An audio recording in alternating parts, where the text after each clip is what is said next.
Oi pessoal, tudo bem? Espero que vocês estejam bem. Hoje nós vamos falar sobre o Iluminismo. Nós estamos no século XVIII, né? Não nós, mas eles estavam no século XVIII. E sabemos que o século XVIII foi marcado pela luta dos europeus contra o absolutismo, né? Lembrando o que era o absolutismo, aquela ideia de que os reis têm poder absoluto sobre tudo, que eles mandam, que eles controlam a economia, as pessoas, a religião e etc. Bom, em contrapartida a esse comportamento dos reis, vai surgir um movimento na Europa durante o século XVIII que é chamado de Iluminismo, né? A ideia era iluminar as trevas, levar luz à Europa. A luz era associada ao conhecimento e as trevas era associada ao comportamento dos absolutistas. Então vai ser um século em que a ciência vai ser extremamente valorizada, o pensamento científico e a razão, né? A busca pela verdade, pela razão e pela lógica. Vão surgir vários pensadores nesse período, né? E também vai surgir nesse momento o método científico. O que é isso, o método científico? É a forma, é um padrão para fazer ciência. A gente hoje tem vários métodos científicos, cada área de conhecimento tem as suas formas de desenvolver ciência, de criar ciência. Na época não existia, né, um padrão para entender como a natureza funcionava, por exemplo. Então, os pensadores criaram um método científico que se baseava em 3 fases. A primeira fase era a fase da observação da natureza. A segunda fase era do experimento, em que você tenta comprovar de várias formas como a natureza funciona, como aquele experimento ele consegue ser refeito em qualquer lugar do mundo. Então, a primeira fase é a observação, a segunda fase é o experimento, a experimentação, e a terceira fase é a produção de uma tese, de você escrever sobre o conhecimento adquirido, escrever como aquele evento funciona. Interessante, né? Até hoje é utilizado essas leis, né, essa forma de fazer ciência pelos cientistas em várias áreas, nas ciências humanas, nas ciências da natureza, na medicina e etc. Bom, nesse período, claro, a gente está falando de pessoas da elite, né, burgueses, pensadores, que vão desenvolver esse pensamento racional na Europa. A maior parte da população pobre, que não estava num ponto específico das pirâmides sociais na Europa, elas não tinham contato com as ciências. A ciência era elitista, completamente elitista. O telescópio ele vai ser aperfeiçoado nesse momento.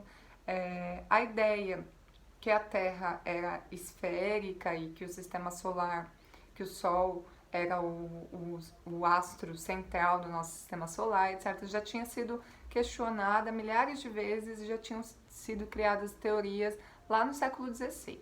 No século XVIII, isso só vai se aprimorar. Toda a pesquisa sobre o céu, a astronomia vão ser aprimoradas por conta do telescópio, né? Os físicos vão desenvolver o termômetro de mercúrio, eles vão desenvolver nesse período, começar a pesquisar a eletricidade, como que ela funciona, a pilha, a química, vai ser uma ciência muito desenvolvida nessa época, o Lavoisier, que vai criar um método para a ciência, que é a química, que tem até vários laboratórios, né, com o nome Lavoisier por causa dele. Bom, é nesse período que a ideia de liberdade vai surgir. Liberdade sobre o quê? Liberdade individual, liberdade econômica, liberdade intelectual. A liberdade intelectual era importantíssima para eles. Liberdade de expressão, liberdade religiosa. Ou seja, a maior parte dos teóricos iluministas vão defender a liberdade, né? Vai ser criado nesse período também a enciclopédia. O que era a enciclopédia? É um livro cheio de verbetes, de informações curtas sobre diversos assuntos, né? Desde a medicina, vários setores da medicina, como funciona, como você faz para fazer uma casa, o que é um prego e etc. Qualquer tipo de coisa da natureza e que os seres humanos produziram estavam lá, organizados em ordem alfabética. Foram dois pensadores que fizeram, que idealizaram a enciclopédia, o Diderot e o Dan Alembert. Por que eles fizeram isso? O objetivo era levar a luz, as luzes e a ciência para o maior número de pessoas possíveis. Então, vocês imaginem que se o pensamento científico era completamente elitizado, a forma que esses pensadores encontraram de levar as ciências e o pensamento crítico para as pessoas comuns era fazendo enciclopédia, fazendo um livro com diversas informações e que eles ainda contrataram pessoas para trabalhar nesse projeto, pessoas de diversas áreas para fazer explicações sobre os diversos assuntos. Então, médicos para falar sobre assuntos da medicina, engenheiros para falar sobre assuntos das construções e químicos para falar de como funciona os experimentos químicos e etc. Então, todo tipo de assunto estava lá dentro da enciclopédia, que foi completamente mal vista pela igreja na época, que muitas pessoas não concordaram, achavam que estava errado, que não deveria ser feito e que impediram a publicação dela. Ela ficou muitos anos para ser feita no século XVIII. Ela só vai ser pronta, lançada em 1751. Ela passou quase 20 anos lá na produção e sendo proibida de ser lançada. Mas no fim foi.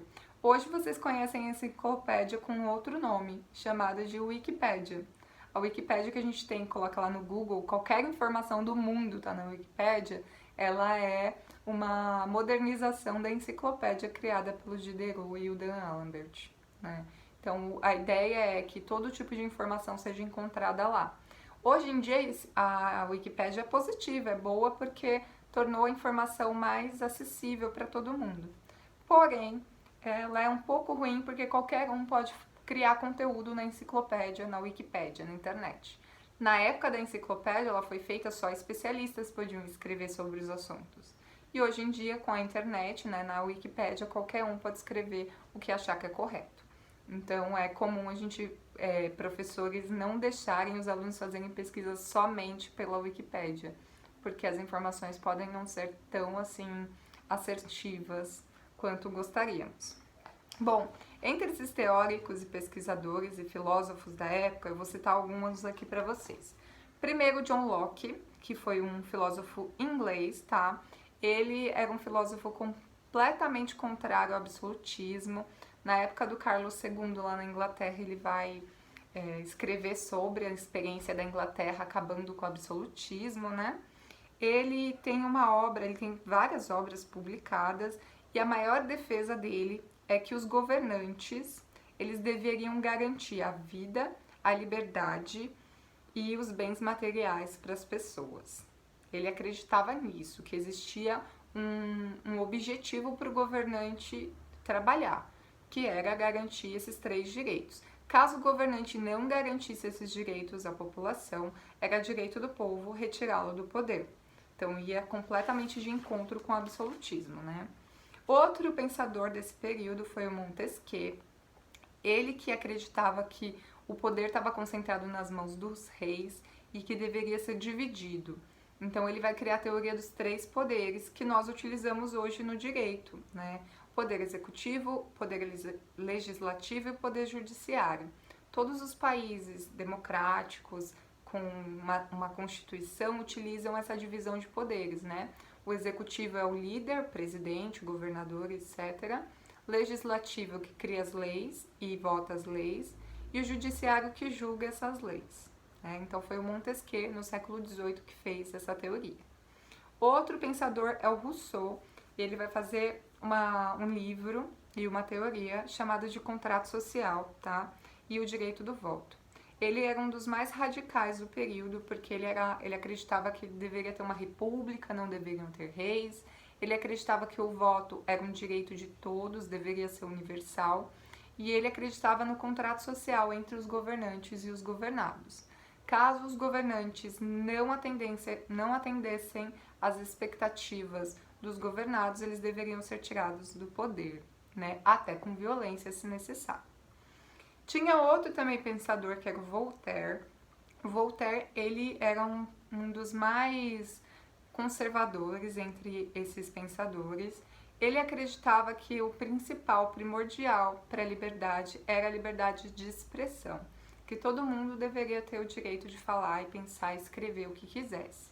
Ele fazia sátiras, né? Ele escrevia sátiras, fazia piadas dos governantes e ele foi preso várias vezes. Ele era francês, foi preso várias vezes por fazer essas sátiras. Então ele defendia a liberdade de expressão.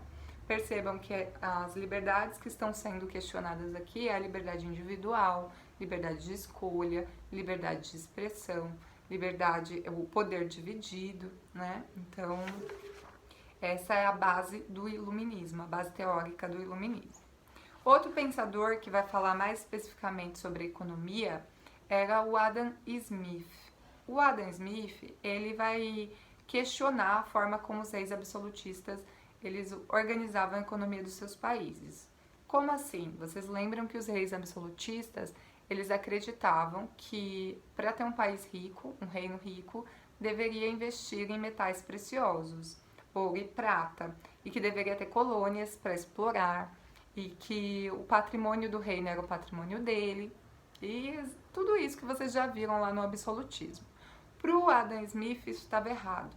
Deveria existir uma liberdade econômica, que ele vai chamar de teoria do liberalismo econômico, uma teoria super discutida até hoje, né?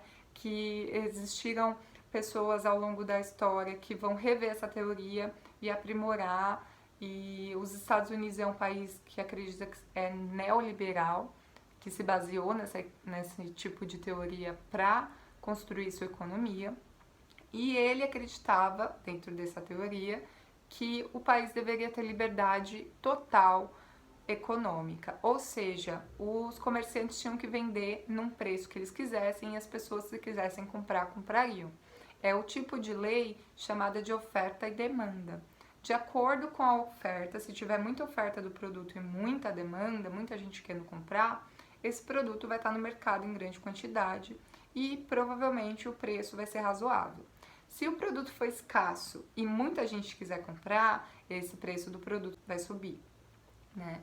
Se o produto não tiver venda, se o que for oferecido não tiver demanda, esse produto vai desaparecer, mesmo que as empresas vão chegar à falência, etc. Esse produto vai desaparecer do mercado. É a lei da oferta e da procura. Segundo Adam Smith, isso era a mão invisível do mercado, era a mão que gestionava. O mercado se autorregulava para ele por essa lei da oferta e da procura. Nenhum líder, nenhum governante deveria limitar, criar leis que determinassem preços, que determinassem a forma de produzir ou que determinasse a quantidade que seria produzido, certo? Ele vai revolucionar porque muitos países vão acreditar que é isso, que a liberdade econômica é a base. Se tem pessoas que não podem consumir, paciência. A gente vai ter teorias, aliás, antiliberais, que vão de encontro a isso, que vão falar que esse tipo de economia cria uma desigualdade muito grande, né? E a gente vai falar mais disso depois. Bom, é isso, espero que vocês tenham gostado, entendido. Fiquem bem, se cuidem, boa semana, tá bom? Beijinhos, tchau, tchau!